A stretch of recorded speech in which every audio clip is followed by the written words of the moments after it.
ఛానలుకి స్వాగతం. మరికొన్ని గంటల్లో మేషరాశి వారి యొక్క జీవితంలో మిరాకిల్ జరగబోతుంది. చీకొట్టిన వారే వారి కాళ్లు మొక్కుతారు, కలలో కూడా ఊహించలేదు. ఈ సమయంలో ఏ విధంగా ఉంటాయి, అలాగే మరికొన్ని గంటల్లో వారి జీవితంలో జరగబోయే ఆ మిరాకిల్ ఏంటి, ఏ విధమైనటువంటి శుభ ఫలితాలను వీరు పొందుకుంటారు, ఈ పూర్తి వివరాలు అన్నీ కూడా ఈ రోజు ఈ వీడియోలో వివరంగా తెలుసుకుందాం. వీడియోలోకి వెళ్లే ముందు మా చిన్న రిక్వెస్ట్ ఏంటంటే, ఇంతకు ముందు కనుక మా ఛానల్ ని మీరు సబ్స్క్రైబ్ చేసుకోనట్లయితే సబ్స్క్రైబ్ చేసుకోండి. అలాగే పక్కనే ఉన్న గంట సింబల్ మీద ఆల్ అప్డేట్స్ ని క్లిక్ చేయండి. అప్పుడే మేము అప్లోడ్ చేసే ప్రతి వీడియోకి మీకు నోటిఫికేషన్ వస్తుంది. అశ్విని నక్షత్రంలోని 1, 2, 3, 4 పాదాలు, భరణి నక్షత్రంలోని 1, 2, 3, 4 పాదాలు మరియు కృతికా నక్షత్రంలోని 1వ పాదంలో జన్మించిన వారు మేషరాశికి చెందుతారు. ఇది రాశి చక్రంలో మొదటిది. ఈ రాశికి అధిపతి కుజుడు. ఈ మేషరాశి వారి యొక్క మనస్తత్వం చూస్తే కనుక వీరు స్నేహితులను వెనకంజ వేయకుండా ఆదుకునే స్వభావాన్ని కలిగి ఉంటారు. మనోధైర్యంతో నిర్ణయాలు తీసుకుంటారు.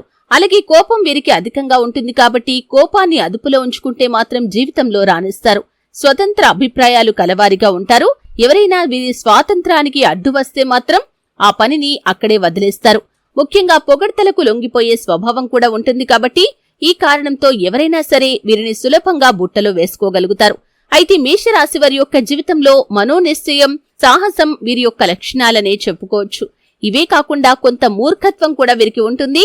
కొన్నిసార్లు ఆలోచించకుండా ముక్కుసూటిగా ఆవేశంగా ప్రవర్తిస్తూ ఉంటారు. సాహసమే వీరి యొక్క ఊపిరి.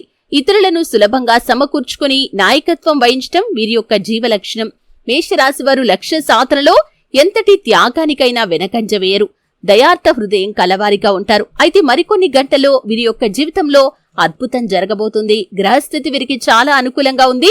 అంతకు ముందు వీరు ఎవరి దగ్గరైనా సహాయం అడిగినప్పుడు చీకొట్టిన వారే ఈ సమయంలో మీ దగ్గరికి సహాయం నిమిత్తం వచ్చే పరిస్థితులు కనిపిస్తున్నాయి.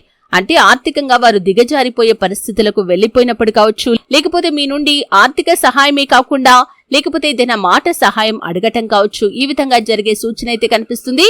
అంతకు ముందు వారు ఈ విధంగా మిమ్మల్ని అవమానించినప్పుడు మీరు ఎంతగానో మానసికంగా కృంగిపోయారు. అటువంటి వ్యక్తులు ఈ సమయంలో మీ దగ్గరికి వచ్చి మిమ్మల్ని సహాయం అడగటంతో మీరు చాలా సంతోషపడే అవకాశాలు కనిపిస్తున్నాయి. అంటే కుళ్ళు, అసూయాని కాదు, కానీ ఎవరైతే మిమ్మల్ని అవమానించారో వారే మీ దగ్గరికి రావటాన్ని చూసి మీరు చాలా ఆశ్చర్యపోతారు. అలాగే అది మీకు చాలా సంతోషాన్ని కూడా ఇవ్వబోతుంది. కలలో కూడా ఊహించని విధంగా ఈ యొక్క అద్భుతం జరుగుతుంది. మేషరాశి వారు ఈ విధంగా జరగటాన్ని కలలో కూడా ఊహించలేదు. అలాగే మేషరాశి వారికి మిగిలిన అంశాలు మాత్రం మిశ్రమంగా కనిపిస్తున్నాయి. చేపట్టిన పనిలో విజయం సాధించడానికి కొన్ని అడ్డంకులు ఎదుర్కోవలసి వస్తుంది.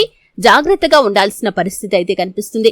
అలాగే మేషరాశి వ్యక్తులు వారి జీవితంలో ఇంకా మరెన్నో శుభ ఫలితాలు పొందుకోవటానికి హనుమాన్ చాలీసా పఠించాలి. హనుమంతుడికి పొడవాటి వస్త్రాన్ని శుభప్రదమైన మంగళవారం రోజు సమర్పించండి. మరెన్నో శుభ ఫలితాలు మీరు పొందుకుంటారు. అలాగే మేషరాశి వారికి పెద్దలతో కలిసి నిర్ణయం తీసుకోవటం వల్లనే వారికి బాగా లాభదాయకమైన ఫలితాలు వస్తాయి. మీరు ఏ పని ప్రారంభించినా కానీ పెద్దలను సంప్రదించండి, అనుభవజ్ఞుల సలహా తీసుకోండి. అప్పుడే మీరు ఏ పనిలో అయినా సరే విజయాన్ని సాధించగలుగుతారు. ఈ విషయాన్ని మీరు ఖచ్చితంగా గుర్తుంచుకోవాల్సి ఉంటుంది. అలాగే మేషరాశి వారు వారి జీవితంలో ఆర్థిక పురోగతి సాధించడానికి ప్రతి శుక్రవారం రోజు ఆ శ్రీ మహాలక్ష్మీదేవిని ఆరాధించండి. అలాగే సుందరకాండ పారాయణ చేస్తే కూడా మీ జీవితంలో ఆరోగ్యం మరియు శ్రేయస్సు మీకు లభిస్తుంది. అలాగే శనివారాల్లో ఆలయాల్లోని పురోహితులకు బెల్లం, నల్ల నువ్వులు దానం చేయండి. ఎవరి నుండి కూడా ఉచితంగా ఏ వస్తువు కూడా ఎట్టి పరిస్థితుల్లో కూడా తీసుకోకూడదు. బదులుగా ఏదో ఒకటి ఇవ్వటాన్ని మీరు అలవాటు చేసుకోవాల్సి ఉంటుంది. అలాగే ఎప్పుడూ కూడా మీరు ఇంట్లో కానీ మీ కుటుంబానికి చెందిన భూముల్లో కానీ స్వయంగా మీ చేతితో నిమ్మ చెట్టును నాటకూడదు. ఈ విధంగా చేస్తే కనుక మీరు అనేక రకాల అశుభ ఫలితాలను ఎదుర్కోవాల్సి వస్తుంది. ఎరుపు, గోధుమ లేదా తెలుపు రంగు మీకు అదృష్ట రంగులు కాబట్టి ఈ రంగులతో ఉన్న దుస్తులు ధరించినట్లయితే మానసిక ప్రశాంతత కలుగుతుంది. అలాగే ఎరుపు రంగు రుమాలను చేతిలో ఉంచుకున్నట్లయితే ఎప్పుడూ కూడా మంచి ఫలితాలను మీరు పొందుకుంటారు. అదృష్ట అంకెలు వచ్చేసి 9 మరియు 1. అలాగే మేషరాశి వ్యక్తులు అశ్విని నక్షత్రం వారు నవముఖి రుద్రాక్షను, భరణి నక్షత్రం వారు షణ్ముఖి రుద్రాక్షను, కృతికా నక్షత్రం వారు ఏకముఖి లేదా ద్వాదశముఖి రుద్రాక్షను ధరిస్తే ఇంకా ఎన్నో శుభ ఫలితాలు మీరు పొందుకుంటారు. చూశారు కదండి, మరికొన్ని గంటల్లో మేషరాశి వారి యొక్క జీవితంలో జరగబోయే ఆ మిరాకిల్ ఏంటో తెలుసుకున్నారు. మిగిలిన అంశాలు వీరికి ఏ విధంగా ఉంటాయో కూడా తెలుసుకున్నారు. వీడియో నచ్చితే ఖచ్చితంగా లైక్ చేయండి. మరిన్ని మంచి వీడియోల కోసం ఇప్పుడే మా ఛానల్ ని సబ్స్క్రైబ్ చేసుకోండి.